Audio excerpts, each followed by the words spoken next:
Hello student, welcome to Aryan classes. आज हम पढ़ रहे हैं जेएनयू बीएससी सिक्स सेम के सब्जेक्ट बॉटनी के बारे में, जिसमें हम डिस्कस करेंगे कि हमारा जो बॉटनी का सिक्स सेम का सिलेबस क्या है, इसमें कितने टॉपिक्स है, कौन कौन से टॉपिक्स है, इन सब के बारे में कहाँ डिस्कस करेंगे हम अपनी आज की क्लास में।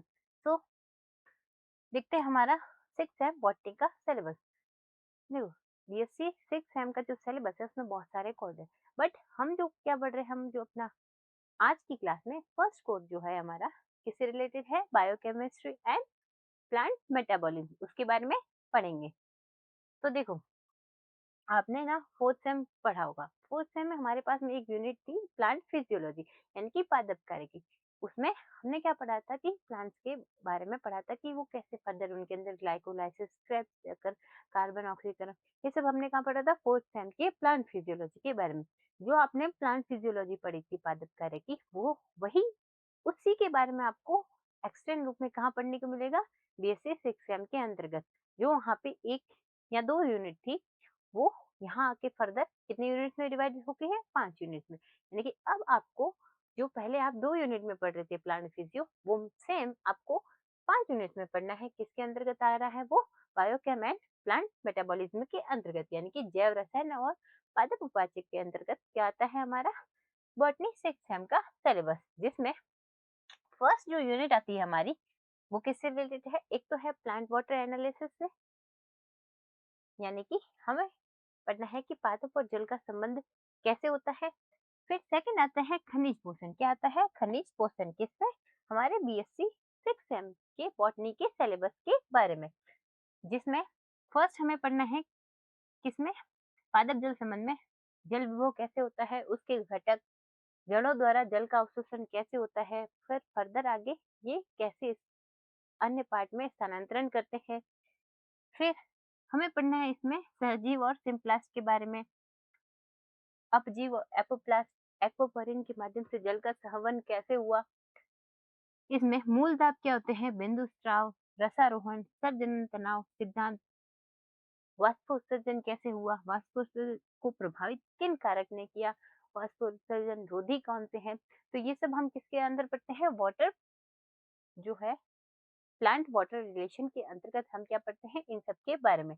फिर हमारे जो यूनिट फर्स्ट है, उसी का सेकंड पार्ट क्या है, खनिज पोषण क्या है, मिनरल न्यूट्रिशन। जिसमें हम पढ़ते हैं कि प्लांट के लिए कौन से आवश्यक तत्व हैं जो प्लांट्स को लाभ पहुंचाते हैं, उसके बारे में। सेकंड बात करें हम स्थूल और सूक्ष्म तत्व, कौन से तत्व छोटे होते हैं, कौन से बड़े होते हैं, जो प्लांट्स के अंदर क्या करते हैं, अपनी भूमिका निभाते हैं। फिर कौन से इंपॉर्टेंट है, यानी कि अनिवार्यता के मापदंड के बारे में पढ़ते हैं। फिर नेक्स्ट टॉपिक है इसमें आवश्यक तत्वों की भूमिकाएं, किलेटिंग एजेंट क्या होते हैं, फाइटोसाइटोफोर क्या होते हैं, हाइड्रोपोनिक्स क्या होते हैं, एरोपोनिक्स क्या होते हैं, इनमें खनिज पोषण कैसे होता है, ये सब हम क्या पढ़ते हैं जो है यूनिट फर्स्ट में। किसकी यूनिट फर्स्ट में, तो जो हमारा कोर्स है कौन सा, बायोकेमिस्ट्री एंड जो है प्लांट मेटाबॉलिज्म, उसके अंतर्गत आती है यूनिट वन। फिर सेकेंड यूनिट हमारी जो आती है वो है पोषक अवशोषक, कौन सी, पोषक अवशोषक, जिसे क्या कहते हैं, न्यूट्रिएंट अपटेक कैसे करते हैं, फिर फ्लोएम के अंदर कैसे इसका स्थानांतरण होता है, लास्ट में आते हैं एंजाइम। तो हमारी जो यूनिट सेकंड है उसमें 3 पार्ट है, कौन से, फर्स्ट है पोषक अवशोषण कैसे होता है, फिर फ्लोएम में स्थानांतरण, एंड थर्ड आता है एंजाइम्स कैसे कार्य करते हैं। तो फर्स्ट जो उसमें पॉइंट है पोषक अवशोषक, इसमें आपको किस किस के बारे में पढ़ना है, तो कोशिका झिल्ली के आर पार आयंस कैसे आते हैं, यानी कि निष्क्रिय अवशोषण हो, उसको सरल और सुगम विषम कैसे करते हैं, जैसे कि चैनल प्रोटीन्स है ये। फिर फिक का नियम क्या है, फिर आता है एक्टिव अवशोषण या फिर सक्रिय अवशोषण, प्रोटॉन में एटीपी पंप कैसे कार्य करता है, विद्युत रासायनिक प्रवणता, आयन फ्लक्स, यूनिपोर्ट और सहपरिवहन जैसे सिम्पोर्ट और एंटीपोर्ट, ये किसके पार्ट है, हमारे जो पोषक अवशोषक है उसके। बाद में आता है फ्लोएम में स्थानांतरण, यानी कि फ्लोएम जो है रस का संगठन क्या है, फ्लोएम में भरण और अभरण कैसे होता है, ताप प्रवाह मॉडल और स्रोत से संबंध, ये किसके अंतर्गत आते हैं, यूनिट सेकंड के पार्ट टू में। देन यूनिट सेकंड में ही आता है एंजाइम्स। एंजाइम्स क्या होते हैं, कैसे अपने कार्य करते हैं, इसके अंदर उत्प्रेरण की क्रिया विधि कैसे होती है, ये सब हम कहाँ पढ़ते हैं, यूनिट सेकंड के अंतर्गत।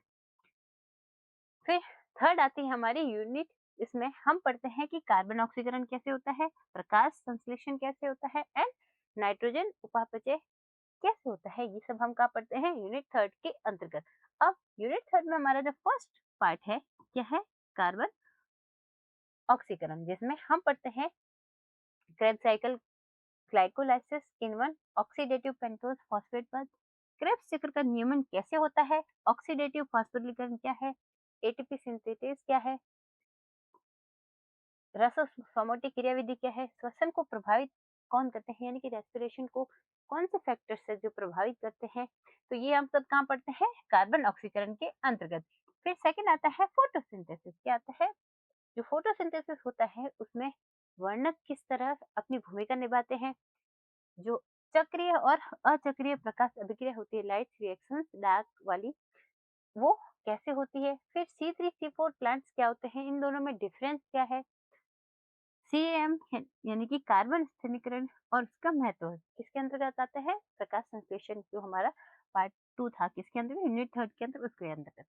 फिर आता है नाइट्रोजन उपापचय, यानी कि जो है नाइट्रोजन मेटाबॉलिज्म कैसे होता है उसके बारे में हम पढ़ते हैं, जिसमें हमें पढ़ना है नाइट्रेट जो स्वांगीकरण वो क्या होता है, जैविक नाइट्रोजन स्थिरीकरण कैसे होता है, नाइट्रोजन स्थिरीकरण की कार्यकी क्या है, इसमें कौन से रसायन आते हैं। फिर हमें पढ़ना है अमोनिया स्वांगीकरण, किसमें आया, यूनिट थर्ड के अंतर्गत। फिर नेक्स्ट जो यूनिट आती है वो किससे रिलेटेड है, लिपिड के उपापचय और पादप के अंदर जो वृद्धि नियामक है उससे रिलेटेड, यानी कि हार्मोन्स जो है हमारे प्लांट हार्मोन्स, उससे रिलेटेड हमारी कौन सी यूनिट है, फोर्थ यूनिट, जिसमें हमें पढ़ना है कि ट्राइग्लिसराइड का संश्लेषण कैसे होता है, उसका विघटन क्या है, बीटा ऑक्सीकरण, ग्लाइकोलाइसिस चक्र क्या होता है, ग्लूकोनियोजेनेसिस, बीज अंकुरण के दौरान लिपिड की क्या भूमिका रहती है, तो ये सब हम कहाँ पढ़ते हैं, यूनिट 4 के अंदर। फिर यूनिट 4 का सेकंड जो पार्ट है वो क्या है, पादप वृद्धि नियामक, यानी कि रासायनिक प्रकृति क्या है प्लांट्स की, इनकी मूल संरचना, पहले इनकी संरचना कैसी थी, इनके अंदर विकास कैसे हुआ। फिर ऑक्सिन, जिबरेलिन, साइटोकाइनिन, एब्सिसिक अम्ल, एथिलीन, ये क्या है प्लांट हार्मोन, ये क्या है plant hormone. In plant hormone के बारे में हम कहाँ पढ़ते हैं, यूनिट 4 के अंतर्गत, किसमें, यूनिट 4 के अंतर्गत। फिर हमें पढ़ना है कि जैव परीक्षण इनके बारे में, यानी कि अन्य वृद्धि नियामक कौन से हैं, जैसे कि जैस्मोनिक अम्ल है, ब्रेसिनोस्टेरॉइड है, नाइट्रिक ऑक्साइड है, ये सब हम कहाँ पढ़ेंगे, यूनिट 4 के अंतर्गत। फिर ऑक्सिन अपनी क्रियाविधि कैसे करता है और जो पादप वृद्धि नियामक होते हैं वो आपस में कैसी क्रियाविधि करते हैं, ये सब हम कहाँ पढ़ेंगे, यूनिट 4 के अंतर्गत। फिर आती है हमारी यूनिट, लास्ट यूनिट जो है यूनिट 5, जिसमें हम पढ़ेंगे प्रकाश संवेदी अणुओं की कार्यकी के बारे में, यानी कि फाइटोक्रोम, क्रिप्टोक्रोम, फाइटोट्रोपिन की खोज कैसे हुई, इनकी रासायनिक प्रकृति, क्रियाविधि, प्रकाश आकार जनन में ये कैसे भूमिका निभाते हैं, ये सब हम कहाँ पढ़ेंगे, यूनिट 5 में। फिर यूनिट 5 के अंदर हमारे नेक्स्ट टॉपिक आता है कि पुष्पन की कार्यकी, यानी कि फ्लोरेजेन की अवधारणा क्या है, इसके अंदर प्रतिदीप्ति कालिकता कैसे होती है, पुष्पन का जो मॉडल है उसके बारे में, और वसंतीकरण किसमें आता है, यूनिट 5 में। जो फिर हमारा यूनिट 5 का लास्ट टॉपिक आता है सी डोरमेंसी या फिर बीज प्रसुप्ति, क्या आती है, बीज प्रसुप्ति, कि बीज प्रसुप्ति कैसे हुई, इसको कौन उत्पन्न करते हैं, और हम जो है सी डोरमेंसी को कैसे दूर कर सकते हैं। तो ये सिलेबस हमारा किसका है, बॉटनी 6 के अंतर्गत, जो हमारा कोड है कौन सा, बायोकेमिस्ट्री एंड प्लांट मेटाबॉलिज्म। तो देखो ये हमारी यूनिट्स है, जिसमें फर्स्ट यूनिट में कितने पार्ट आते हैं, दो, plant water relation and mineral nutrition के बारे में पढ़ते हैं हम। फिर सेकंड यूनिट क्या आती है हमारी, न्यूट्रिएंट अपटेक, यानी कि जो है किसका स्थानांतरण हुआ, हमारे पोषक अवशोषण का। फिर इसके अंदर हम क्या पढ़ते हैं, फ्लोएम के अंदर किस तरह स्थानांतरण हुआ, और पढ़ते हैं हम एंजाइम्स के बारे में। फिर आती है यूनिट थर्ड, यूनिट थर्ड में हम क्या पढ़ते हैं, कार्बन ऑक्सीकरण कैसे हुआ, फोटोसिंथेसिस, और जो है नाइट्रोजन मेटाबॉलिज्म, ये सब हम क्या पढ़ते हैं, यूनिट थर्ड के अंतर्गत। यूनिट फोर्थ में हम पढ़ते हैं लिपिड मेटाबॉलिज्म कैसे हुआ, प्लांट के अंदर जो ग्रोथ रेगुलेशन है, यानी कि वृद्धि नियमक, यानी कि जिसमें हम पढ़ते हैं हार्मोन्स के बारे में, किसमें, यूनिट 4 के अंतर्गत। फिर आती है यूनिट 5, जिसमें हम पढ़ते हैं फिजियोलॉजी ऑफ फोटोसेंसरी मॉलिक्यूल्स के बारे में, किसमें पढ़ते हैं, प्रकाश संवेदी अणुओं की कार्यकी के बारे में, पुष्पन कैसे होता है, सी डोरमेंसी कैसे होती है, तो ये हमारा सिलेबस किसका है? बॉटनी 6 सेम का। और जो हमारा कोड कौन सा है? फर्स्ट कोड है बायोकेमिस्ट्री एंड प्लांट मेटाबॉलिज्म का।